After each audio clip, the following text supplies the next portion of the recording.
Bonjour Chine, Bonjour Gilles, comment vas-tu? très bien et toi? Ça va. Alors je te retrouve à la Katoukine, que penses-tu de l'événement? Eh ben écoute, c'est la première fois que je tiens un stand du coup dans une convention. Du coup, je suis plutôt contente. C'est une première, donc voilà, je savais pas trop à quoi m'attendre, mais c'est plutôt sympa. Je tombe sur des gens très gentils, voilà, comme toi par exemple. Voilà, donc c'est très très sympa.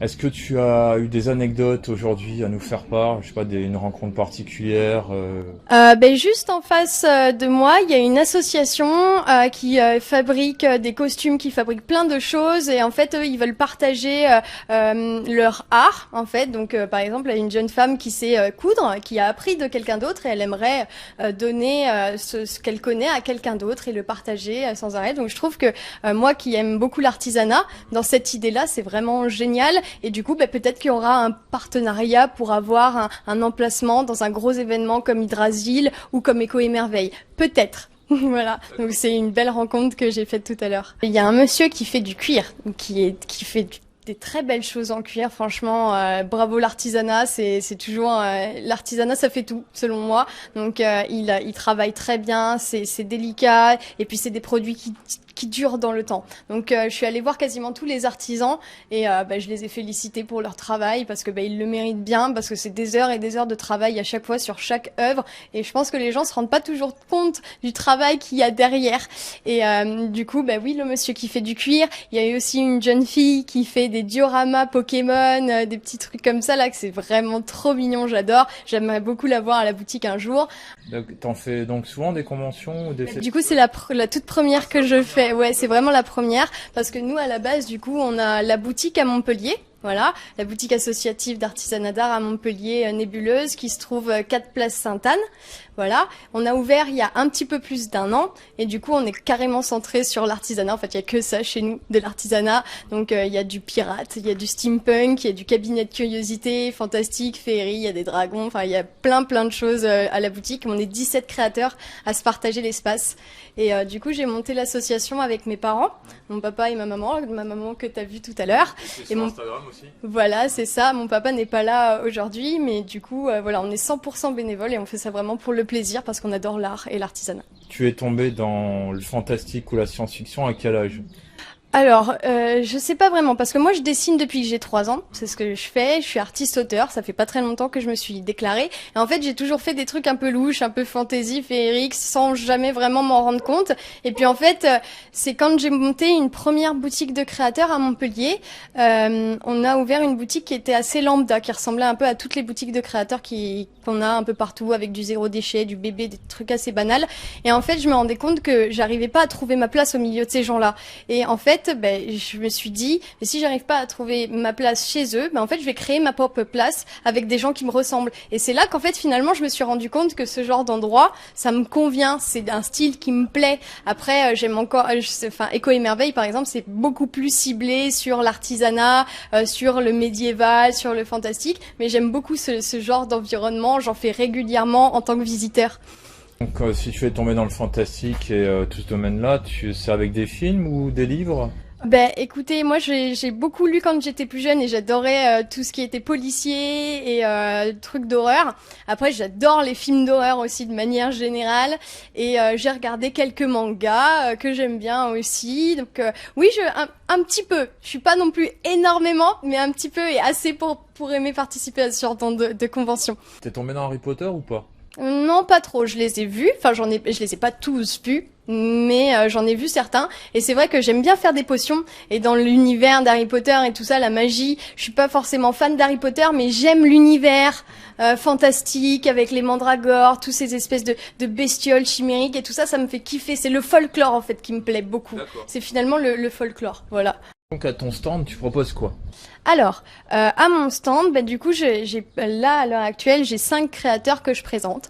J'ai une créatrice qui s'appelle Les Ailes de Lily. Elle fait des sculptures animalières. Donc, elle les fait sur commande. Là, sur le stand, j'ai des petits renards messagers qu'elle sculpte et qu'elle peint à la main. Elle me fait aussi des petits kokoros. Kokoro en japonais, ça veut dire le cœur. C'est des petits cœurs à prendre. Il m'en reste un sur mon stand. Elle me fait aussi des petits kitsune endormis. Voilà, qui sont tout mignons. Ensuite, j'ai une créatrice qui me fait de la peinture sur crâne, de chevreuil, et elle fait de la gravure sur crâne aussi.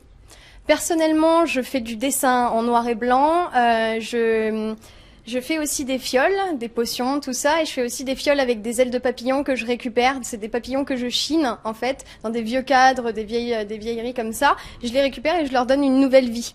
Voilà, et puis je chine plein de trucs. Par exemple, j'ai des têtes aussi chez moi. Chez moi, c'est un vrai cabinet de curiosité, et j'ai des crânes. Et il y a des dents qui sont tombées. J'ai récupéré les dents et j'en ai fait des fioles avec des dents à l'intérieur. Voilà, ça c'est par rapport à moi.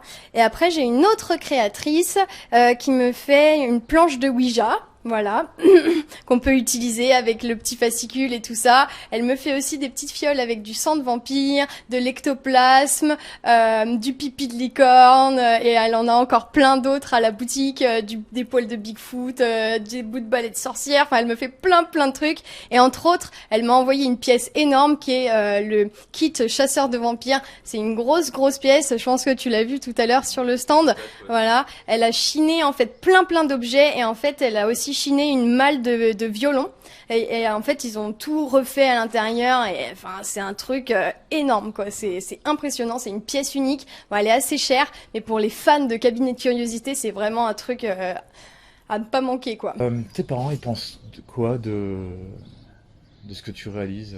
Eh ben en fait, du coup, j'ai monté l'association avec mes deux parents, et en fait, mon père dessine et peint et ma mère sculpte le bois. Et en fait, j'ai toujours vécu dans l'art d'une certaine manière. Mon père, il m'a montré quelques techniques pour dessiner et tout ça. Enfin, j'ai appris en autodidacte, mais vu qu'il savait dessiner, quand j'étais gamine, il m'a montré quelques trucs.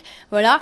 Et j'ai toujours baigné là-dedans, et je pense que mes parents, ils sont plutôt contents que j'ai trouvé ma voie dans l'art, que j'ai envie de faire ça. Ma mère, ça la rend heureuse d'être avec moi, de faire plein de trucs avec moi, de faire la convention, le magasin et tout ça. C'est une grande aventure pour nous, et je pense qu'ils sont plutôt contents.